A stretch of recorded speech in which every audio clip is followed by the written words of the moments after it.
Oke. Prof, tapi kalau misalnya kita ngomongin penanganan kasus, kita bicara juga perlunya keterlibatan deterrent effect yang lebih besar dalam hal ini melibatkan TNI gitu. Sebenarnya kalau di lapangan, menurut pantauan Komjak itu jaksa-jaksa sering diancam sampai kayak gimana emang dalam menguak kasus?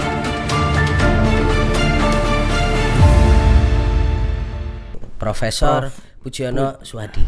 Thank you Prof Puji udah mampir kemari akhirnya. Wih, siap Mas Vito, Mas Tatang, dan sahabat Kompas. .com. Udah penyiar banget ya. Udah penyiar banget ini. Soalnya habis dari radio tadi. Habis dari radio. Jadi kita akhirnya ngundang Prof. Ini Prof bukan baru kali ini, tapi nunggu Pak Jaksa Agung dulu kemarin kita. Yes. Iya. Baru pengawasnya habis baru itu. Pengawasnya Prof. Gitu. Ampun. Prof, kita membahas sebenarnya ini mungkin isunya sudah agak landai tapi kayaknya masih menyimpan banyak pertanyaan, Prof. Soal TNI menjaga kejaksaan. Nah, sudah gua duga nih ya.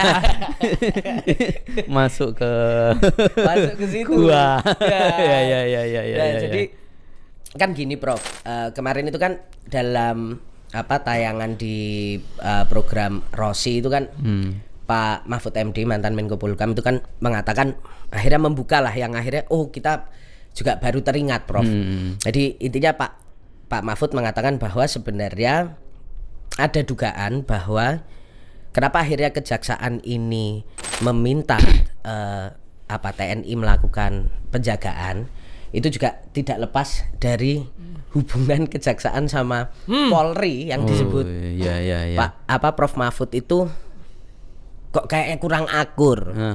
Nah, itu sebenarnya apakah memang ada alasan itu, Prof, untuk mendasari? Karena sampai hari ini kok kayaknya kayak belum clear gitu loh, Prof. Apa urgensinya kejaksaan sampai harus TNI minta penjagaan TNI gitu, Prof? Kalau tidak akur kan persepsinya Prof Mahfud ya. Nah, nanti di mananya tanya beliau. Tapi sepanjang saya di Komisi Kejaksaan satu tahunan ini, kita lihat fine saja, baik-baik saja. Ya kalau orang menduga menyebut ini ada kayak kompetisi, kayak tidak akur segala macam. Yang kita lihat Pak Jaksa Agung sama Pak Kapolri ketemu cipika-cipiki. Ketemu juga senyum-senyum, bahkan salam komando juga kita lihat di beberapa media. Jadi kita melihat tidak ada nih sebenarnya. Tapi memang kan kalau kita lihat kemudian Perpres ini kenapa kemudian TNI, saya lebih melihatnya begini.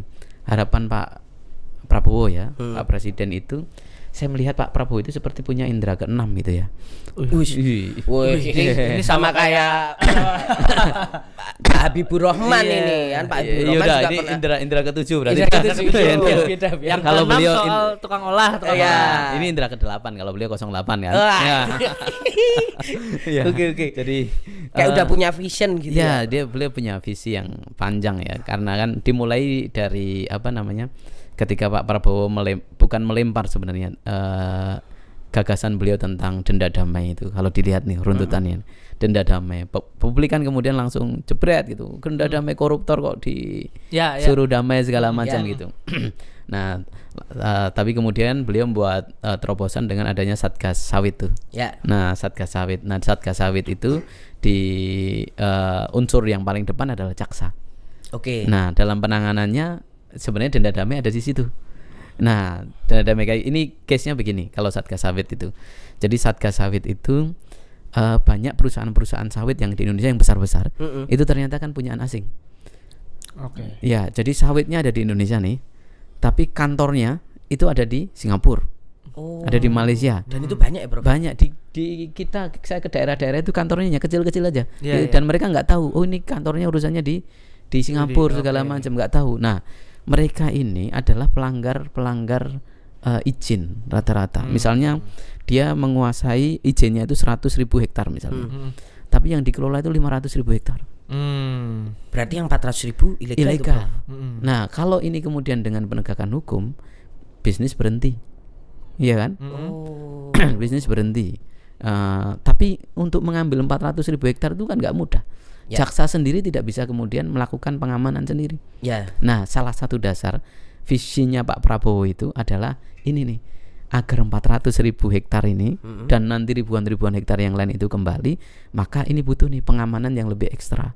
Yang secara reguler sekarang pengamanan ini kalau dasarkan di pasal 8A, meskipun RPP-nya ini, RPP pengamanan ini masih di Kementerian Hukum mandek nih ya. Kementerian Hukum mandek di Kementerian Hukum. Ini yang kemudian pengembalian kerugian negara ini yang Pak Prabowo visinya adalah ini harus banyak, harus maksimal. Cara maksimalnya apa? Jaksa dalam melaksanakan tugas ini, menyita aset-aset ini harus bisa, harus terlindungi rasa amannya, harus gagah. Ibaratnya pengamanan itu kan ada bahasa kan memberikan efek deteren. Misalnya saya jalan sendirian, Mas Tatang jalan sendirian gitu.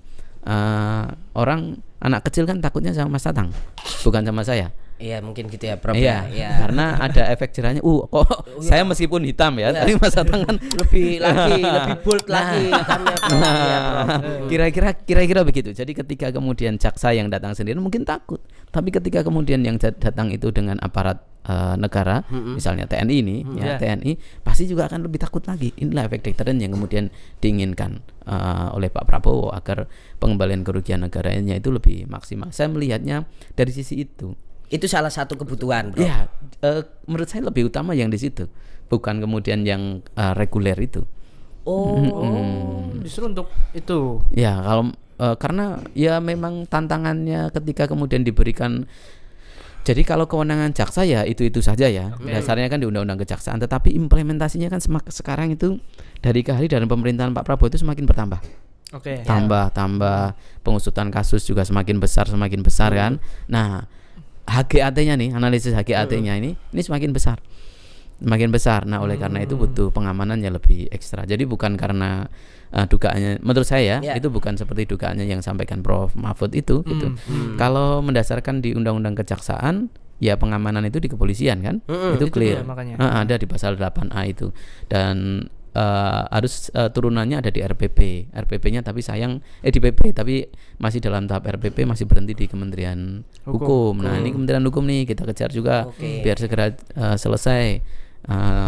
Siapa kita mention siapa nih, Pak Menteri ya berarti ya. Segera selesaikan juga RPP-nya gitu. Segera gitu. Pak Menteri Hukum ya. Siap. Tapi kalau misalnya kita balik, artinya apakah memang selama ini pengamanan bersama polisi gitu ya, mungkin oleh Brimob juga gitu, itu nggak menghasilkan deterrent effect yang diharapkan gitu memang? Tadi kalau secara reguler jalan aja. Kayak misalnya kasus Sambo, terus beberapa kasus-kasus di daerah-daerah pengamanan polisi jalan. Tetapi kan ada deterrent effect yang mungkin dibutuhkan lebih besar ya. Dan itu pada besar. TNI. Nah, itu ada pada TNI gitu. Tapi itu juga ini nggak Prof, kaitannya karena kalau misalnya tadi bicara soal kebutuhan katakanlah sawit gitu, yang kita tahu memang perkebunannya tuh banyak juga mungkin di daerah-daerah luar gitu Prof, jauh lah. Nah, apakah juga pengamanan dari TNI ini akhirnya diperlukan karena di daerah-daerah yang mungkin terpencil itu Prof, itu anggota kepolisian itu sedikit gitu. Lebih ke arah deteren sebenarnya ya kan. Lebih ke arah deteren saja.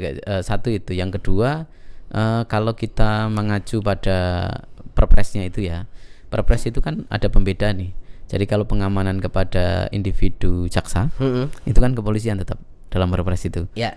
Individu itu bahkan kalau dalam perpres itu sampai derajat ketiga nih. Jadi sampai cucu, istri, sampai cucu nggak tahu itu. Tapi jaksa emang tuwek gitu ada lah ya implementasinya kan. Itu yang nanti harus di SOP-nya harus clear gitu.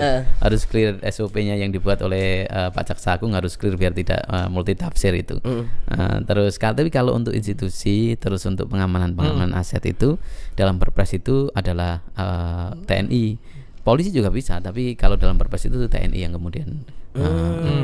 Jadi untuk pengamanan individu sampai keluarga tadi sampai tingkat ketiga itu polisi. Kasus. Tapi kalau ada pengamanan untuk penyitaan aset atau aset yang besar-besar ya. Aset yang besar-besar. Yang kecil-kecil masih polisi masih. Eksekusi juga polisi segala macam itu masih. Prof, aku penasarannya gini ya. Apakah ini menjadi sebuah indikasi bahwa dilibatkannya TNI untuk pengamanan jaksa dalam mengusut kasus itu, artinya Kejagung kedepannya akan mengusut kasus yang mega korupsi gini, Prof. Karena ya oke lah, indikasinya kita bisa melihat dari kasus pagar laut, timah, kemudian apalagi Jiwasraya juga besar, Pertamina juga besar gitu. Apakah ini menjadi sebuah sinyal bahwa kedepannya memang kasus yang akan diusut Kejagung ini akan semakin lebih besar gitu? Ya, kalau saya melihatnya begini. Jadi Panglima Penegakan Hukum dalam, misalnya kita ngomong pemberantasan korupsi sebagai ujung ya, Panglima Penegakan Hukum di Republik ini kan presiden. Ya, institusi yang kemudian langsung berada di bawah presiden, eksekutif, itu kan kejaksaan. Ya kan, dalam pemberantasan korupsi. Misalnya kita bandingkan sekarang apple to apple, polisian juga, tapi kan kepolisian lebih ke arah pidana umum, bukan kepada korupsi kan. Tipikornya tipikornya ya, tetapi lebih heavy-nya kan ke pidana umum mereka. Nah, ini yang saya lihat dalam astacitanya Pak Prabowo itu, yang ditekankan adalah tentang pemberantasan korupsi ini, dan Pak Prabowo berharap betul nih kepada Kejaksaan Agung. Nah, makanya Pak Prabowo harapannya besar itu disiapkan nih. Saya punya harapan besar kepada Kejaksaan Agung. Nah, untuk memenuhi harapan saya, kamu butuhnya apa? Kira-kira begitu sih kalau ngobrol. Ya kita butuh pengamanan dong. Nah, oke, saya siapin pengamanan. Nih, polisi sama TNI yang akan ngamanin. Nah, kira-kira kalau ngobrolnya mungkin begitu. Mungkin gitu. Jadi kamu jaksa-jaksa jangan takut. Udah tak siapin pengamanan nih. Iya, gitu. Makanya harus dibales nih sama jaksa-jaksa, jangan kemudian melempem malah kemudian petenteng, mentang-mentang dikasih pengamanan begitu kan, terus kerjanya seenaknya sendiri gitu. Itu. Nah, Prof, tapi kan kita juga misalnya ya pasti kan tidak semua organisasi itu idealnya pasti ada, Prof. Tapi tidak idealnya pasti juga banyak gitu. Nah, apakah pengamanan TNI ini akhirnya tidak berlebihan jika misalnya, Prof, akhirnya ada penyalahgunaan wewenang, misalnya katakanlah justru malah dipakai katakanlah untuk pemerasan atau lain sebagainya. Nah, itu Prof melihat ada potensi-potensi itu, dan Komjak gimana nih, Prof? Salah satu ininya. Pertama, kalau yang ditakutkan publik dulu ya, TNI di sini ini adalah satu, ini nanti difungsi nih gitu kan. Nah, kalau yang difungsi ini kan, kalau dalam konteks pengamanan ini mungkin bisa punya pendapat yang berbeda-beda. Kalau dalam agama itu ada aliran fikihnya yang bisa macam-macam lah. Kita tinggal mau ikut yang mana gitu. Nah dalam hal ini kita, kalau Komisi Kejaksaan kan ngikutnya yang karena ini perintah presiden kan, kita ngikut yang memang TNI sesuai peraturan gitu. Terus yang kedua soal abuse of power-nya. Sebelum abuse of power ada intervensi, ketakutan juga kan. Nah, ketakutan intervensi, jangan-jangan nanti justru tentara akan ngambil pekerjaan sipil. Penegakan hukum dilakukan oleh tentara, bukan jaksa lagi misalnya. Jaksa lagi. Kita sudah sampaikan, bahkan kita juga sudah sejak sebelum ada Perpres, kita sampaikan Pak Jaksa Agung, ini nggak boleh loh. Oh iya, mereka hanya supporting system.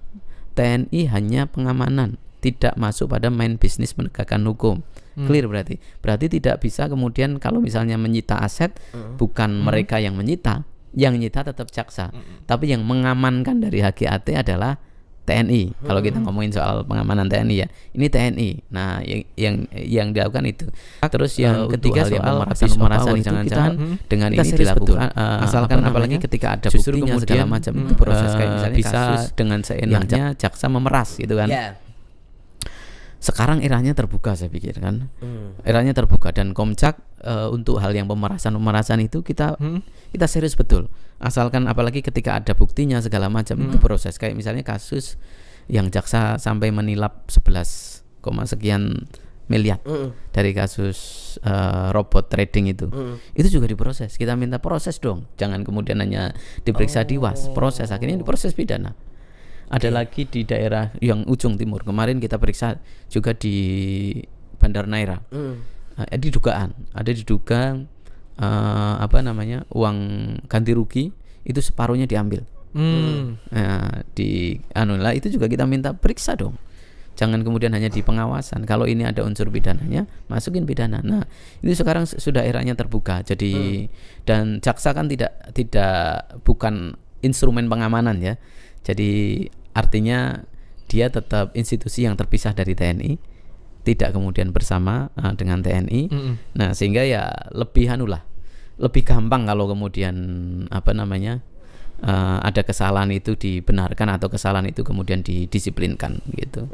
Jadi langsung kelihatan Kelihatan gitu, lebih kelihatan dan efek efek penolakannya jauh lebih rendah ketika misalnya kita masuk ke institusi ini mau memperbaiki Kejaksaan Agung, jauh lebih mudah misalnya kan dengan membersihkan orang-orang yang kotor itu. Penolakan maksudnya membersihkan ya, resistensi di internal maksudnya. Resistensi di internal teman-teman di internal Kejaksaan Agung sejak era Pak Burhan ini juga kita apresiasi ya, meskipun juga belum sempurna betul, belum ideal betul gitu.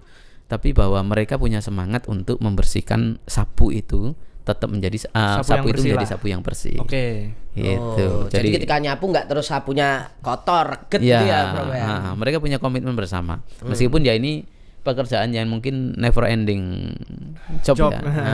Gitu.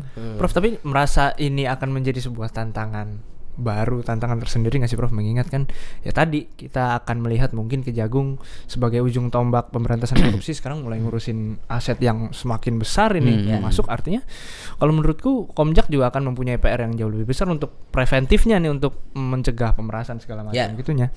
Komjak melihatnya gimana Prof untuk sebuah tantangan yang next level kayak gini? Ya, sebenarnya kalau kewenangan sih karena diregulasi sama ya, implementasinya saja. Strategi kan pasti kan karena ini uang lebih gede lagi yang berubah itu. Nah, kalau ini komitmennya dari Presiden juga sudah tinggi, kan harus direspon nih.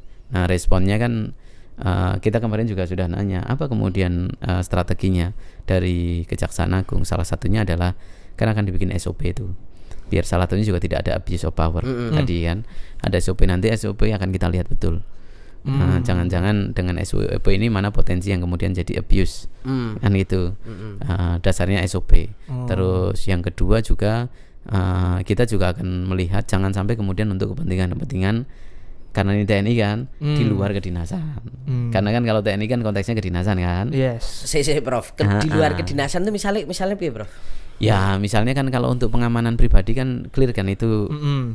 Iya kan di kepolisian kan. Ranahnya polisi. Jangan sampai keluar dari tugas utama. Tupoksi gitu. Iya. Jaksa juga diingatkan bahwa ya kalau pengamanan pribadi nggak bisa terus TNI-nya nih lepas dinas terus jadi iya kan pengamanan pribadi itu ya nggak boleh kan Prof? Ya nggak boleh lah. Dari SOP itu udah ada belum? Lagi disusun. Kemarin saya ke pembinaan yang ngurusin bagian hukum ya, itu baru saya tanya baru disusun SOP-nya. Nah Prof, pertanyaanku berikutnya adalah gini Prof.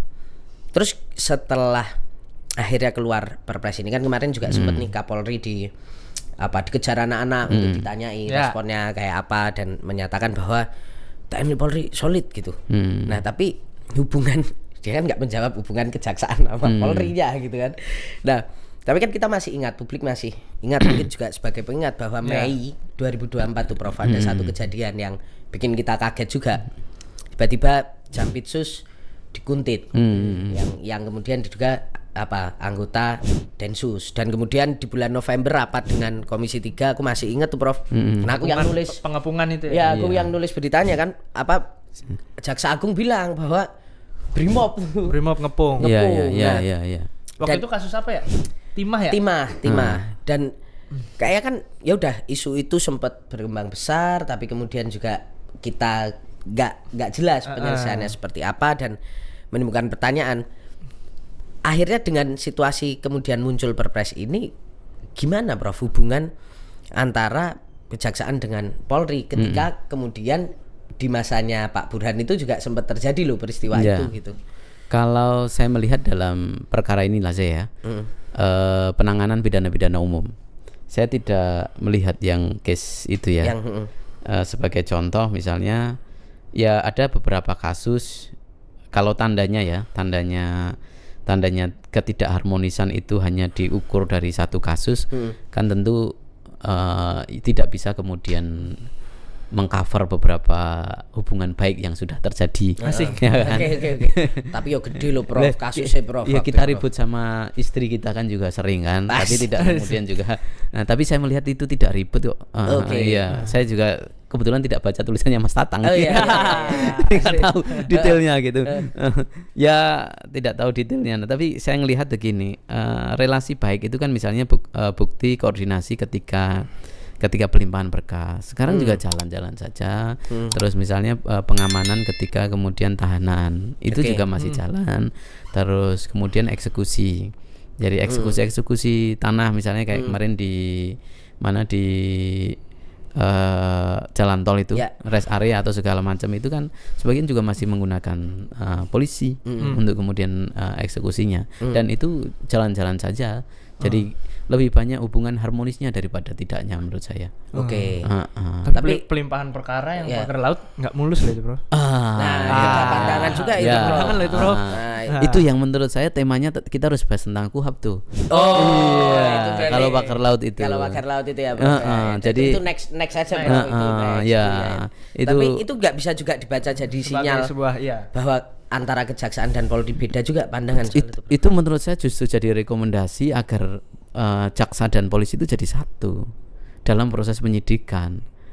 Akhirnya kan lagi kita bicara KUHAP nih kalau Agak masuk dikit, Prof. Agak Iya. masuk dikit. Nah, itu maksudnya gimana, Prof? Iya, artinya kan begini nih. Selama ini kan ruangannya jaksa itu terpisah dengan ruangannya polisi. Polisi, benar. Ha, Sehingga jaksa tidak bisa masuk kepada ruangannya polisi. Padahal kan kalau dalam KUHP penuntutan itu dimulai sejak proses penyidikan. Artinya oke. jadi satu nih.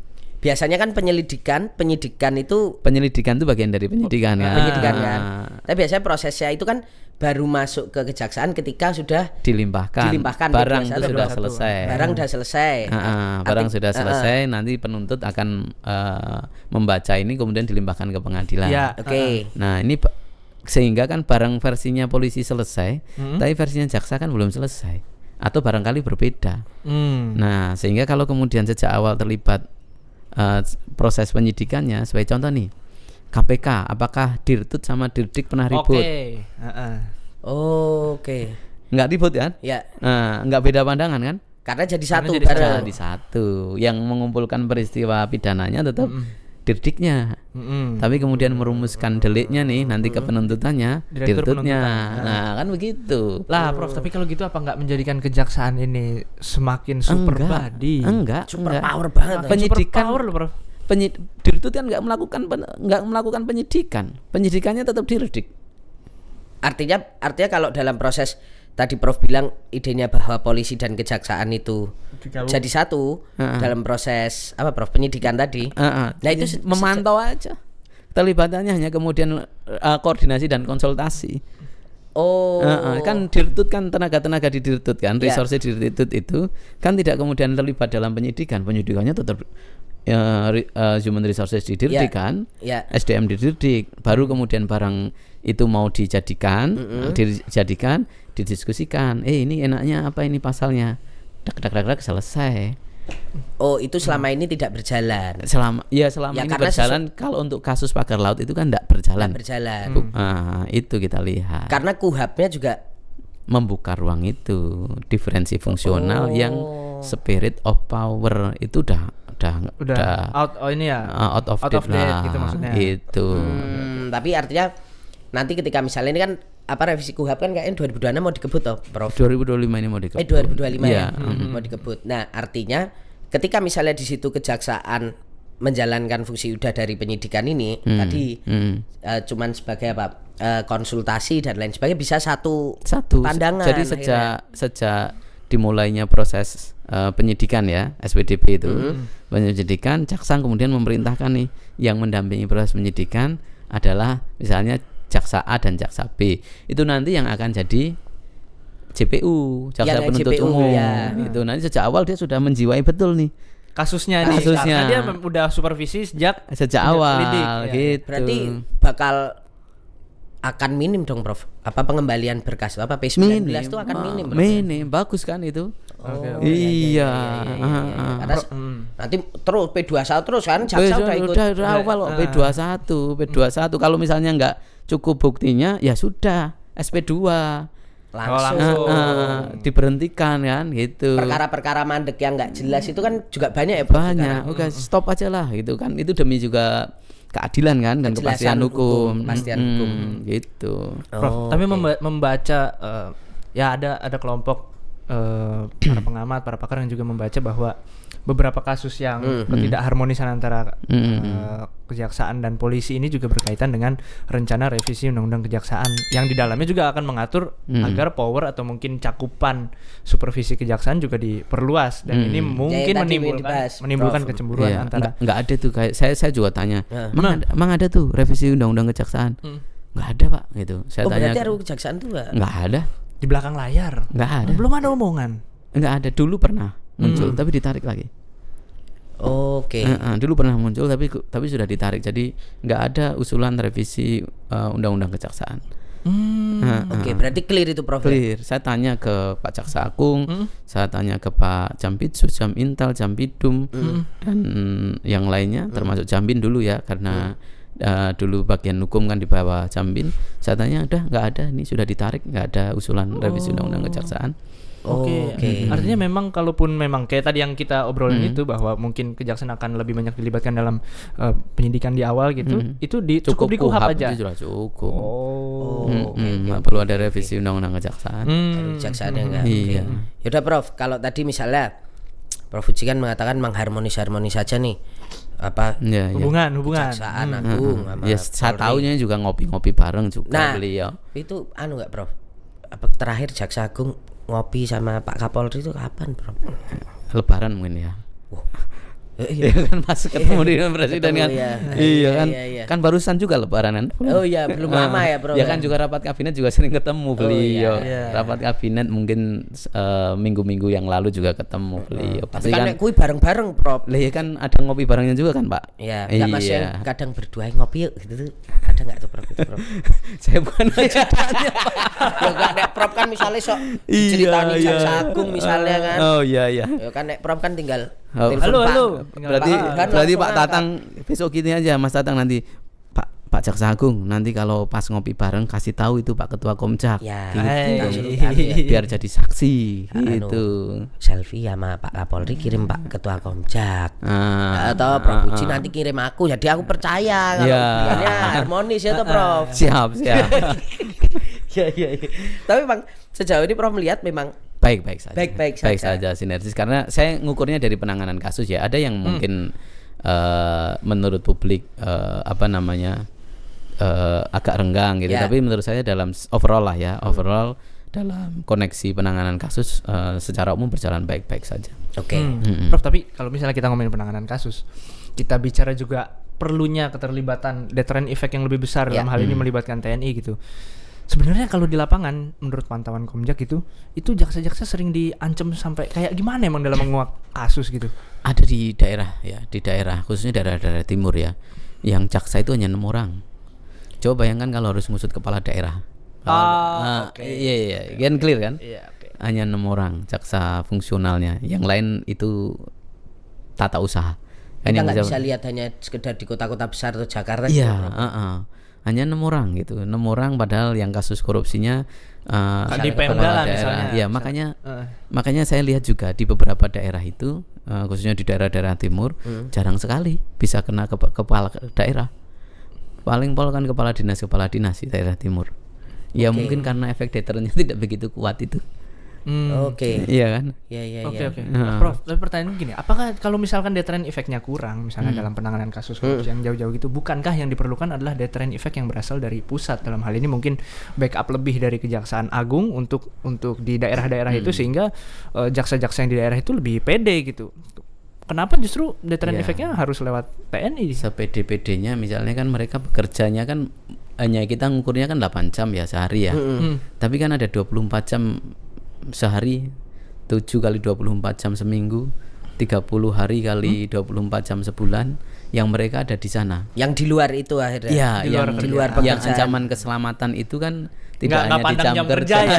Iya kan? Iya. Ya, itu kan problemnya kan. Tapi gini Prof, Komjak sendiri akhirnya punya data nggak sih Prof? Katakanlah Prof Uci setahun inilah bahwa ancaman-ancaman yang dirasakan teman-teman jaksa Wabil khusus di daerah. Wabil khusus di daerah itu semasif apa, Prof? Kalau kuantitatif belum ya, tapi sampel beberapa tempat ya. Yes. Kayak misalnya nggak usah jauh-jauh, di Bandung saja ada.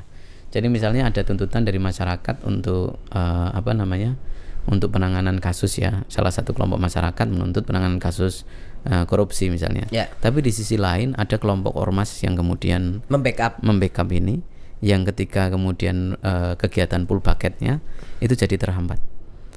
Jadi untuk mengumpulkan barang keterangan dan juga data-data itu jadi terhambat. Ya segala macam. Kalau kemudian nekat ya bisa jadi taruhannya kan nyawa. Oke. Ya, belum lagi yang daerah-daerah saya sebut tadi. Misalnya jaksanya hanya 6-4, di Samosir itu juga hanya kecil sedikit. Ya. Apalagi di NTT, terus di daerah Maluku banyak kasih nih. Jaksa itu kan setidaknya harus ada, misalnya di Kajari itu ya, Kajari. Terus ada kasih itu kasih datun, kasih Pitsus, kasih Intel, Kasubag Bin. Ini kan harus ada. Ini nggak lengkap. Paling hanya ada Kajari, terus ada kasih Pitsusnya itu aja PLT masih ada. Jadi ngerangkep saking nggak ada orang ya. Nggak ada orang. Nah, yang itu kan juga jadi PR, dan itu udah sampaikan juga ke Kejaksaan Agung. Tolong dong di daerah-daerah timur khususnya itu SDM-nya segera diisi itu. Sehingga Pak Jaksa Agung ditekan, di KPI-nya diukur oleh Pak Presiden, teman-teman jaksa diukur oleh Pak Jaksa Agung, tapi ketika kemudian tidak di backup dengan SDM yang memadai yang cukup kan juga jadi persoalan juga. Yes. Itu. Yang terbaru kan ini ya, Prof. Pembacokan dari Serdang. Iya, betul. Itu tuh common kayak gitu, Prof. Ya, ada beberapa yang misalnya cerita. Misalnya sampai kalau mau ke kantor saja nih, kan ada demo gitu ya. Ke kantor pagi-pagi dia nggak pakai seragam dulu. Seragam dulu, sepatunya itu dimasukin tas, seragamnya masukin tas, dia pakai sandal jepit, pakai kaos oblong, celana panjang biasa gitu. Macak pegawai. Bukan pegawai. CS lah. Bersih gitu ya. Untuk kemudian biar aman. Selamat. Gitu. Di daerah-daerah masih begitu. Iya, dan kita lihatnya mungkin kondisinya hanya di Jakarta ya. Di Jakarta relatif aman saja. Atau di Jawa kan kota-kota yang relatif aman. Ya, relatif aman saja, tapi di daerah-daerah sana, itu Pak. Iya. Ngeri-ngeri itu, Bro. Dan mereka kan di sana ya. Mereka tinggal di sana, kadang anak istri ada yang di Sumatera, ada di Kalimantan, ada di Jawa, mereka di daerah-daerah itu sendirian kan. Keluarga tidak dibawa itu. Dan misal mungkin daerah kecil juga mungkin pasti ormas-ormasnya juga udah. Iya, saya aja di Jakarta juga anak istri belum dibawa, Pak. Masih di Solo. Iya. Nah, situasi itu juga, ancaman itu juga bahkan sampai ke keluarga kadang-kadang, Prof. Ada sampai ke keluarga. Jadi bahkan kemudian ada yang cerita ya. Ada yang sampai kemudian mistis ya, di rumahnya itu tiba-tiba mau minum itu tidak air panas nih, gelasnya pecah gitu. Padahal apa, airnya dingin biasa gitu. Air biasa nggak dingin, gelasnya pecah. Gelas isian lah. Nah kita nggak tahu ini apa gitu kan, bikin juga kalau orang-orang biasa ini apa gitu jadi takut kan teman itu. Iya. Terus tiba-tiba burung di kandang itu tiba-tiba gerak-gerak akhirnya mati. Tidak dimakan tikus atau tidak dimakan kucing. Itu gerak-gerak terbang ke sana, terbang ke sini, akhirnya mati. Ya kayak tuh kena ini ya, serangan black magic gitu ya, Bro. Bisa jadi gitu, black magicnya mau nyerang ke orangnya, kena ke burungnya. Iya. Oh, itu banyak terjadi itu. Iya, terjadi. Pusing juga itu TNI yang jaga itu, kalau udah tak kasat mata. Iya, gitu. tak kasat mata itu nanti nggak cuma TNI itu, Prof. Itu nanti Perpres juga paranormal mungkin bisa juga itu, Prof ya. Ini usulannya Pak Tatang nih. Ini Pak Prabowo, maksudnya bukan ini ya, misalnya ya kan. Ya.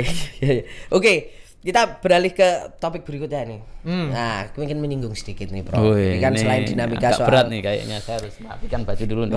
Wah, kayaknya udah tahu nih. ini.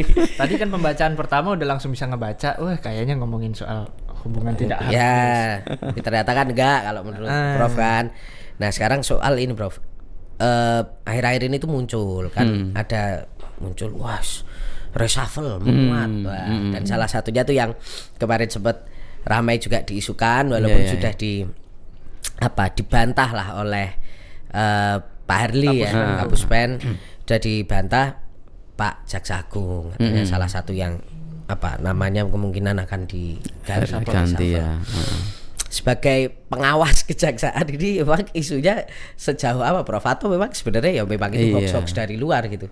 Kalau yang didengar teman-teman gimana nih? Ya selalu naik dan turun Prof, dinamika itu ya kan. Dari awal katanya kita sempat dengar gosip katanya dulu di awal pembentukan kabinet akan langsung ganti. Lama ganti. Ya ternyata enggak gitu kan, karena dianggap Jaksa Agung kan juga kayaknya orangnya Pak Jokowi, malah Pak Prabowo ternyata enggak, masih jalan terus gitu. Ada macam-macam lah gosip-gosip beredar itu Prof gitu kan. Ya kalau reshuffle itu kan sepenuhnya kewenangan Pak Presiden ya. Apalagi Komcak kan tidak punya kewenangan sama sekali kan. Itu sepenuhnya kewenangan Presiden, mau mengganti mau mempertahankan itu kewenangan Presiden. Tapi terkait isu itu yang terakhir kemarin kan kita lihat tuh ternyata kan kita trace tuh. Ini isunya dari mana sih? Sumbernya. Oh, bahkan sudah ada di salah satu kanal YouTube keluar di banyak yang public influencer yang kemudian banyak ngomong soal itu. Kita lacak kan ternyata media yang mengeluarkan itu sudah menurunkan gitu kan. Media yang mengeluarkan pertama kali isu itu sudah ngedrop beritanya. Media mainstream nih Prof.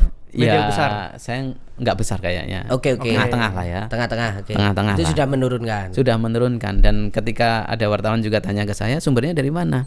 Sumbernya dari sini. Masih ada nggak beritanya di situ? Udah diturunin. Lah ngapain ditulis gitu? Kalau udah diturunin. Ngapain di follow up lagi? Lah gitu. saya juga begitu gitu. Nah kecuali kalau sumbernya nih, misalnya dari istana atau dari apa. Nah selama kemudian kita tracer ternyata sumbernya saja sudah diturunin, ya berarti kan tidak kemudian layak untuk kemudian isu itu diterusin lagi kan. Satu itu. Kedua juga sekali lagi kewenangan untuk reshuffle seluruh kabinet lah ya, itu kan ada di Pak Presiden. Tapi kita lihat sebenarnya ada nggak alasan yang secara objektif lah kuat gitu menjadi dasar Pak Prabowo untuk mengganti Pak Burhanuddin? Kan hampir tidak ketemu kan. Katakanlah kalau alasan objektif itu artinya dari sisi kinerja. Iya. Pengungkapan kasus terus juga kredibilitas misalnya. Kecuali hal itu bermasalah mungkin. Ya, tapi dalam sampai hari ini kita nggak melihat. Ya, kan itu. Isu yang kemudian dimuskan kan hanya soal TNI masuk. Dan TNI pun juga Pak Prabowo juga justru menjawabnya dengan Perpres. Ya. Dari MOU kan sudah ditingkatkan jadi Perpres itu lebih kuat lagi kan. Jadi clear gitu. Jadi menurut saya secara pribadi jadi tidak ada hal yang objektif isu itu kemudian untuk harus diterusin kan. Karena memang secara kinerja segala macam itu tidak ada alasan untuk kemudian melakukan penggantian gitu. Tapi meskipun ini sekali lagi tetap hak prerogatif Pak Presiden. Hak prerogatif. Nah oleh karena itu ya kita juga minta pada Pak Jaksa Agung, saya kontak-kontakan Pak Jaksa Agung, Pak JA, ini menurut saya ini ada isu yang sengaja dimunculkan dari pihak-pihak yang mungkin tidak suka, mungkin tidak suka dengan Pak Jaksa Agung. Pak Jaksa Agung tetap bekerja dengan sebaik-baiknya saja, tingkatkan kinerja, itu yang kita sampaikan pada Pak Jaksa Agung. Dari Komjak sendiri tidak, karena kita mendengar dari internal Kejagung sudah mulai ada sedikit ancang-ancang persiapan gitu ya kan. Ya, inilah bahasanya ada nama-nama yang mulai siapa muncul atau dimunculkan gitu. Siapa? Sebut ente. Ini info dari Mas Tatang ada Pak Samintel. Terus siapa lagi? Samintel terus sama Jampitsus. Terus Pak Febri. Dua nama dulu, itu yang muncul kemarin kan sempat yang isu terakhir itu kan Pak Kabadiklat. Pak Leo. Iya kan, mantan Kajati Banten, pernah di DKI, mantan Kajati Sulsel, terus menjabat Kabadiklat. Pak Leo juga kan. Tambah nih 3 berarti. Ini kemarin kan isu itu kan. Tapi kan ini yang Pak Leo ini kan ini baru ini Prof. Yang dua ini kayaknya terus. Ya, kita bikin isu lagi aja. Oke. Apa tuh? Siapa lagi, Pak Prof? Tatang. Iya, Mas Tatang Iya. itu lebih Yang baca pasal puyeng, Prof. Iya kan? Iya kan lebih Itu keren muncul lagi. itulah. Berarti Iya. ada 3 nama. 4 paling tadi ya? kan. Oh, 4 sama saya, Prof. Ini kandidat elektabilitas 0,2% lah. Tapi kan masih ada waktu untuk kita. Untuk didongkrak ya elektabilitas. Nah, itu sejauh apa, Prof? Memang akhirnya, atau misalnya katakanlah kalau yang selama ini munculnya sering itu kan antara Pak Reda sama Pak Febri. Ini emang sejauh ini memang dua nama ini memang kayaknya digadang-gadang atau gimana, Prof? Kalau pertama begini, kalau ukuran senior, 2 nama ini tidak senior. Kalau Jam yang paling senior sekarang Pak Amir Yanto.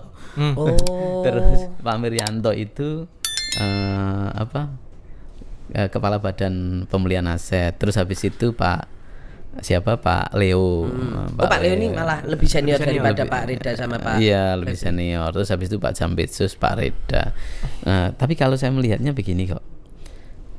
Mereka kalau acara-acara ya, saya tidak melihat kayak ada persaingan begitu.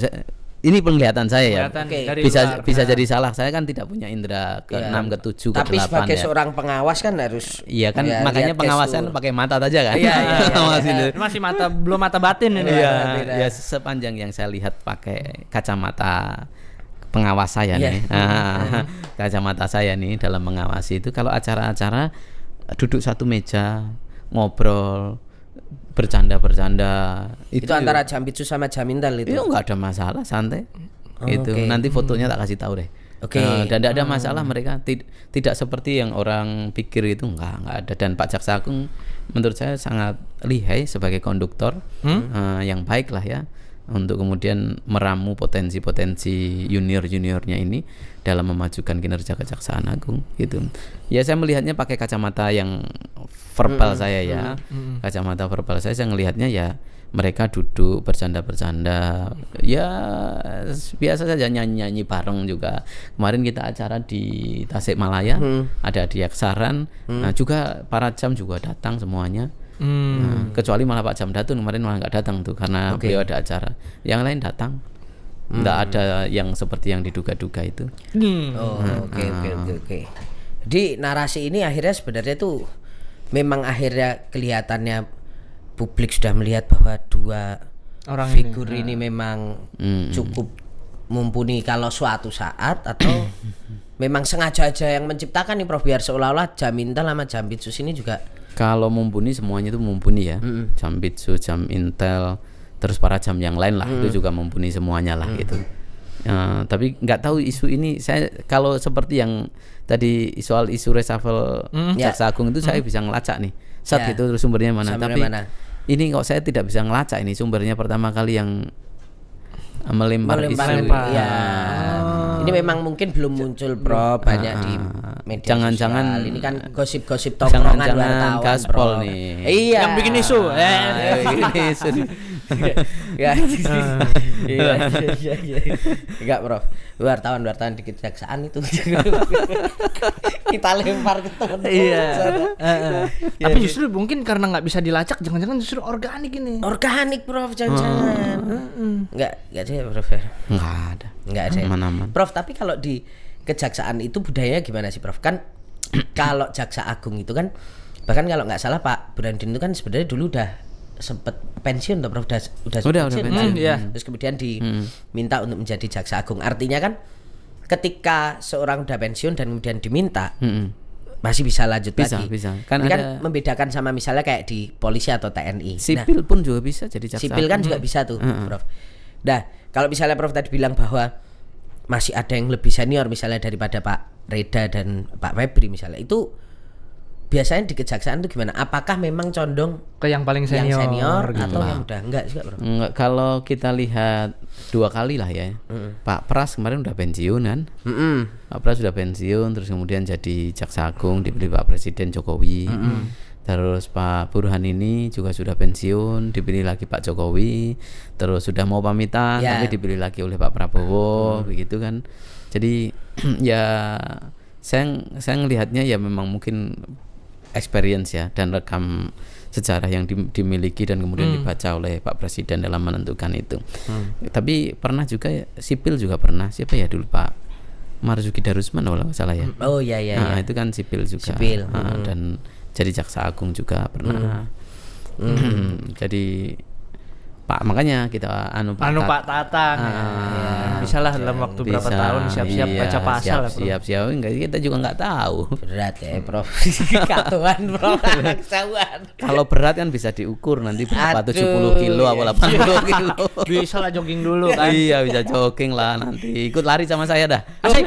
Oh, lari juga, Bro. Iya. Lah, kalau nggak lari gimana awet muda begini kan? Oh iya iya. Tapi kalau sejauh ini Prof Uji melihat emang Jaksa Agung masih semangat terus ini walaupun usianya udah berapa Pak Burhan ini, Bro? Berapa ya? Beliau kelahiran mungkin hampir 70 ya. Hampir 70 ya. Hampir 70. Kalau nggak salah kelahiran 55 mungkin ya. Itu kan ya rada ngeri apa ngurusinnya urusan Kasus tapi duit. sehat itu. Masih sehat, fit gitu. Rambutnya aja Steril. sama saya. Iya. Putihan banyakan saya apalagi Pak Tatang kan. Iya. Saya kan kemarin waktu ketemu Pak JA itu kan kayak ini memang bener ini umur 70 kan masih seger itu kan. Iya. Tapi artinya semangatnya juga masih Sehat. Prof dia. melihat Melihat sehat, bahkan semakin sehat. Dulu acara di Bali kalau tidak salah 5K dia kayaknya juga ikut meskipun tidak lari ya. Meskipun tidak lari. Dan Pak Jaya juga belum pernah mengutarakan sebersit keinginan untuk kayaknya dalam berapa tahun mendatang aku udahan gitu juga. Ke saya belum, tapi nggak tahu ke Pak Tatang atau ke Pak Vito. Oke, tapi kalau ke Prof Uji belum. Kan kadang kan soalnya orang masih WA mungkin Prof capek nih. Belum ya Prof. Enggak ada ya Prof. Nggak ada. Enggak ada ya. Oke.